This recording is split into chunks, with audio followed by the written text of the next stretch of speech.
let's just do New York first on this one. Like, let's do New York. Yeah, that's our team. The Outlaw Mucho Drive-In does New York.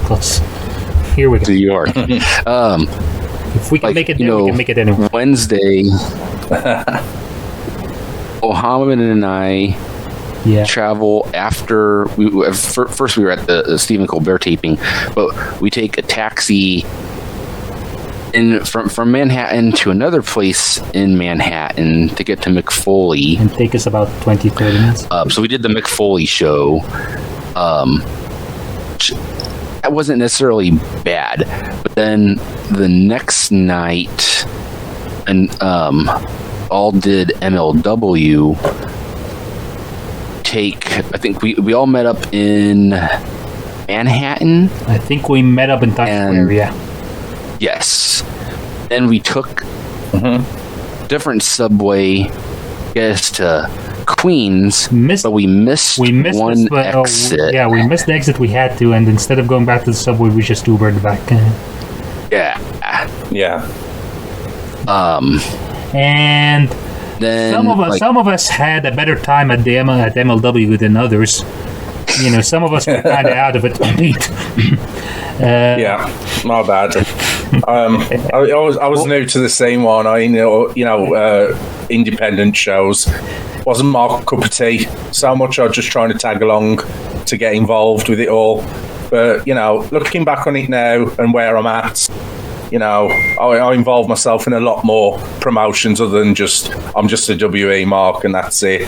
I recently started watching Ring of Honor. Third favorite show of the weekend. Pentagon versus LA Park. That was a good match. Pentagon and LA Park landed on Mohamed and I. Yeah. Yeah, that barrier kept getting pushed a lot, didn't it, during certain matches? Like my kneecaps were fucked after that show, but it was worth it. If I knew something was about, I was just saying, if I knew someone was about to approach that barrier, I'd put my foot on the bottom of the barrier to brace the impact. No, we had so much fun at the show, because we were if you guys remember, they had those very small mats outside the ring, which kind of back, and me and Joe were debating, what the hell is that for? It's not gonna stop anyone. And then it's someone, I think it was Brian Pillman Jr., huh? Well, went to the outside, landed directly on the mat, his whole back took that area of the mat. If it was an inch smaller, he would have hit the concrete, and we popped. Yes, and Joe said, "Yes, that's what those are for." Joe, I also saw the other day on Instagram you was wearing your MLW shirt. Because they were throwing out a shirt, and Pete caught the shirt and gave it to me. So I got my MLW shirt that was given to me by Pete, who caught it during that show. Yeah. Shows you how much Pete cared about the MLW back then. Take this shirt that that I'm never gonna use because I hate this show. He just draped it on my shoulder. I was like, oh, cool, I'll take it. Just have it. That's literally what happened. Do you remember that? It was a fun show. You remember that standing ovation we gave to Ace Austin because he did magic on his entrance? Yes. You and I were the only two people. It did the whole amazing. thing where the staff appeared and we were like magic, and we just both stood up and even by wrestling mark standards, we were weird in that moment. Oh yeah. Well, if for people who actually watch MLW Fusion every week, back when it was great, which it's improved the past month, I'll admit, but we were on about 4 episodes of MLW Fusion from April to May of 2019. Yeah, and even though we did not go to the next night of Battle Riot, we're on the opening of Battle Riot too. We are on Battle Riot, which was broadcast live, but they somehow piped in us taped from the night before, going MLW, MLW. Magic.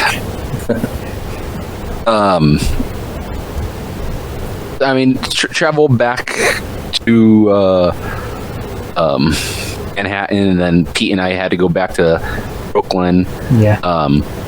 But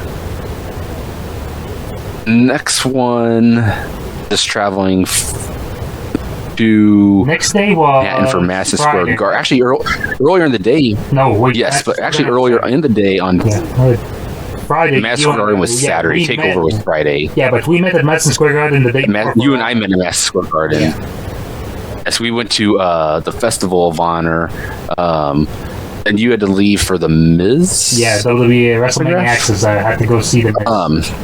Wait, also before MLW, didn't we all go to the Superstore the day before first, or was that just me? Yep, we First did. day of the Superstore, we all went. We went to the Superstore. Joe got the John Cena pop. Yeah, we got this the pop final, which is right over here. That's the one. Oh, nice. Mine is one of my. I remember we got ours together. Things I bought. Mine is back up there. I also got this a couple years earlier. I got my Alexa. That's the OG Alexa Bliss bracelet. Hold on. I've seen a few WrestleManias, hasn't he? Oh yeah. Hold on a second. You mean this? Yeah, I have one too. I didn't know.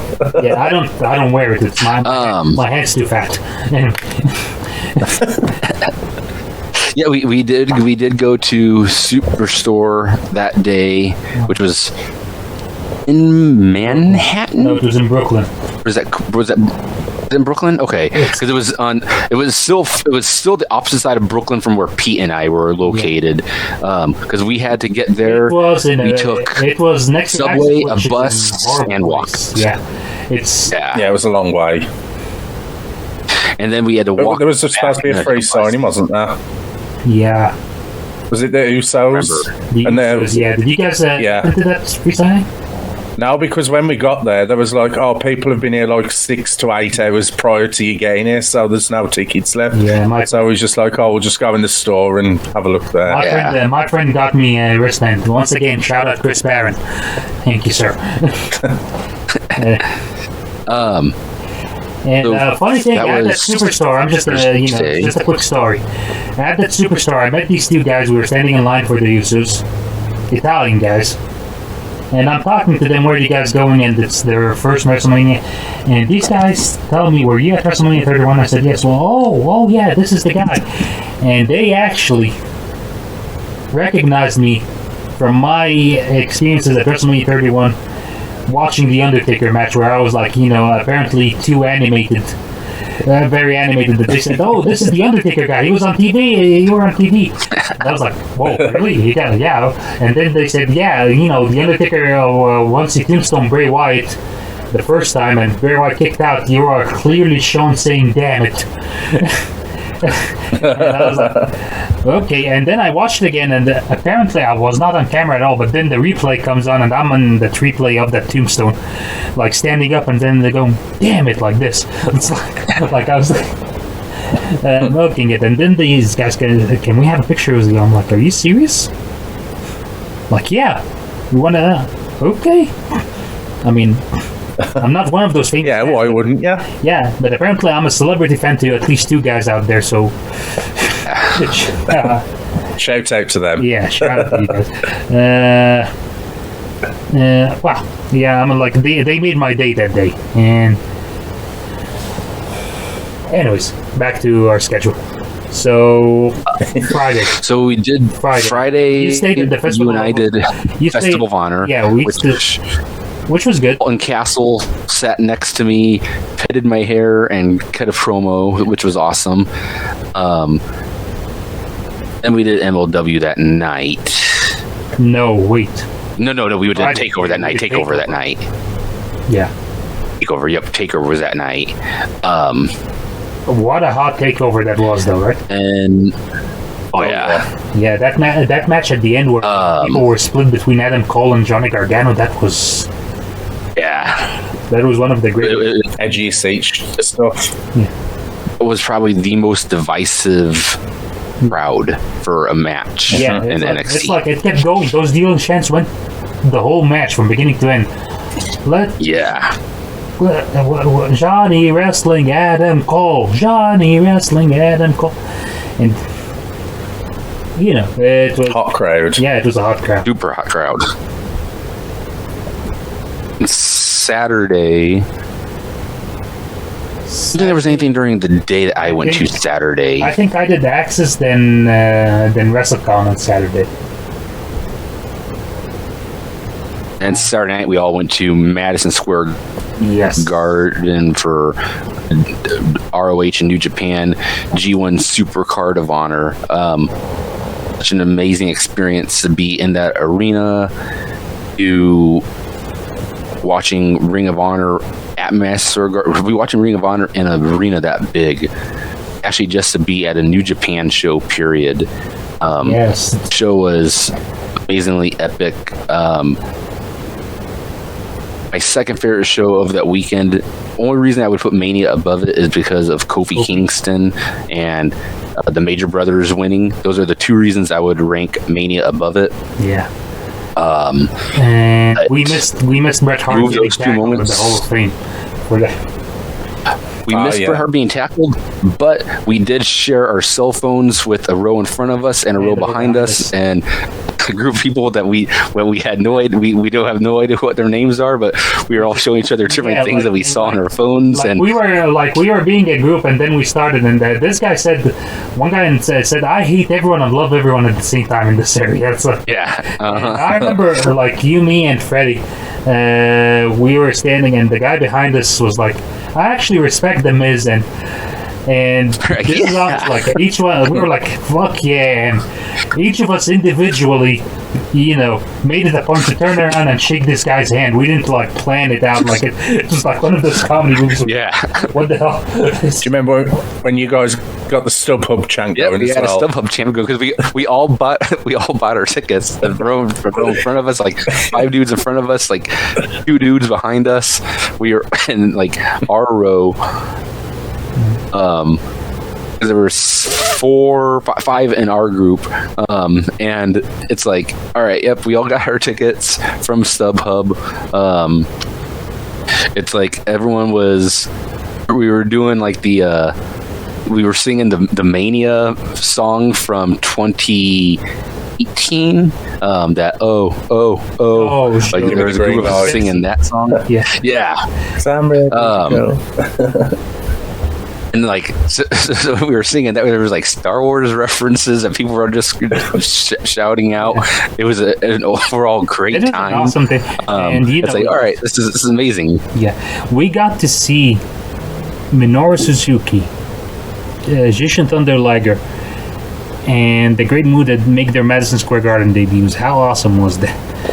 Yes. It's exactly. Wow. It's I remember just singing Katse ni Hare, the song of Minoru Suzuki in Madison Square Garden is an amazing feeling. It's and seeing Naito come out, it was wow. It was epic. Yeah. Yes. And having the whole Madison, having having a Naito chant in Madison Square Garden. I don't know if people understand how big that is, because this guy is not a U.S. star by any means. He's a purely New Japan star, and having people chant for him in the world's most famous arena.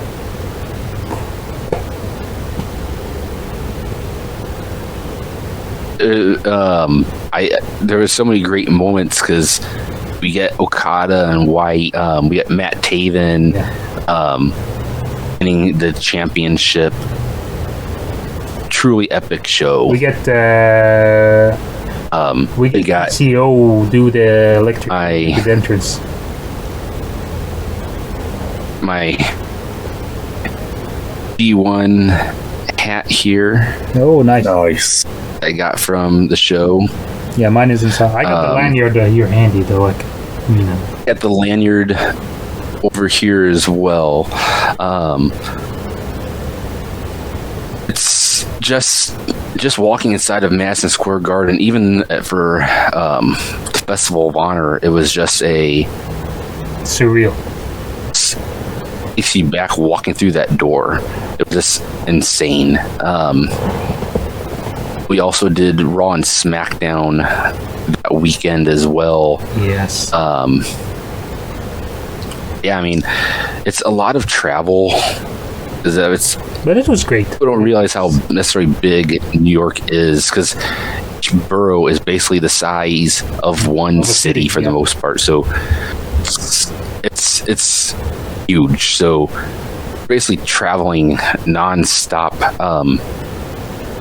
It's one of those things where New York is already a big city anyhow with lots of people, and take 100,000 people who aren't from New York City, you drop them into New York City for a week, and yeah, it's just going to be insanity. It's also like how big New York City is. WrestleMania wasn't actually that big of a deal to New Yorkers. Yeah, exactly. WrestleMania is going in. Like, you could see banners, but the banners were like in the secluded streets, not in the main streets or anything. It's like that's not the only thing happening in the city now. We got Broadway, we got I don't know, the Knicks or something, whatever city. Yeah. No. Thank you for joining us on the Outlaw Macho Driving. If you liked that video, please click like and subscribe to our channel for more content from the drive-in. For full episodes of our podcast, you may look us up on Anchor, Spotify, or wherever your favorite podcasts are available. Just search for Outlaw Macho Driving. And if it's not too much trouble, would you help us out here? Spread the word, share. We would really appreciate it. Thank you. We love you. Bye.